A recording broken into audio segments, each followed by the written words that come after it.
તો જામનગરમાં સ્થાનિક સ્વરાજની ચૂંટણીમાં ભાજપનો ભગવો લહેરાયો। કાલાવડ, જામજોધપુર અને ધ્રોલમાં ભાજપને બહુમતી મળી। ધ્રોલ નગરપાલિકામાં કોંગ્રેસની બેઠકો વધી। અગાઉ ધ્રોલમાં કોંગ્રેસના 2 કોર્પોરેટર હતા, જ્યાં આ વખતે 8 કોર્પોરેટર ચૂંટાયા છે અને વધુ એક અપક્ષે પણ અહીં મેદાન માર્યું છે। હજી પણ વોર્ડ નંબર 7ના એક ઉમેદવારનું અવસાન થતા આ વોર્ડની બેઠકોની ચૂંટણી બાકી છે। કાલાવડ નગરપાલિકાની 7 વોર્ડની 28 બેઠકમાંથી 26 બેઠકો કબજે કરીને ભાજપે શાસન મેળવ્યું છે।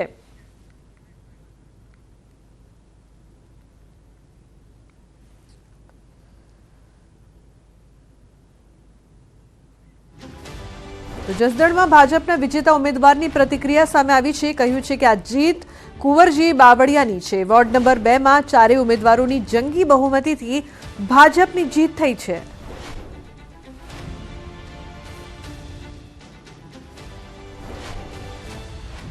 बस आज तो हमारा कुंवरजी भाई बावळिया साहेब की जीत है। वोर्ड नंबर 2 में अमे 4 उम्मीदवार जंगी बहुमती थी भाजपनी जीत थयेल छे अने अमारा कुंवरजी भाई ना जे काम बोले छे विकासना एने ध्यान में लेता अमारा मतदारों खूब खूब आभार कि जेने अमने 4 सीट भाजपनी जीताड़ी। तो जूनागढ़ में 2 दिग्गज नेताना दीकरा हार्या। भाजप कांग्रेसना दिग्गज नेताना दीकरा हार्या। पूर्व डेप्यूटी मेयर गिरीश कोटेचाना दीकरानी हार तो पूर्व कांग्रेस धारासभ्य भीखा जोशीना दीकरानी पण हार थई छे। वोर्ड 9 मांथी पार्थ कोटेचानी हार थई तो वोर्ड 11 मांथी मनोज जोशीनी हार थई छे।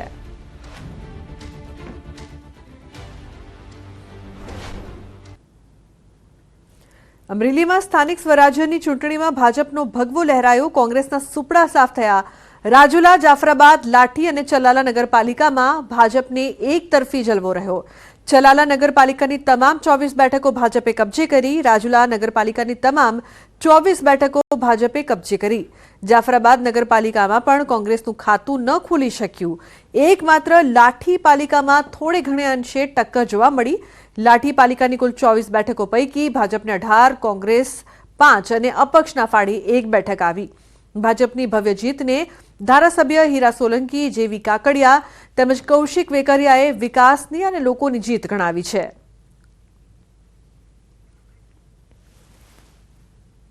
રાજુલા અને જાફરાબાદના પ્રજાજનોને હું ખૂબ ખૂબ અભિનંદન આપું છું અને આભાર પણ વ્યક્ત કરું છું।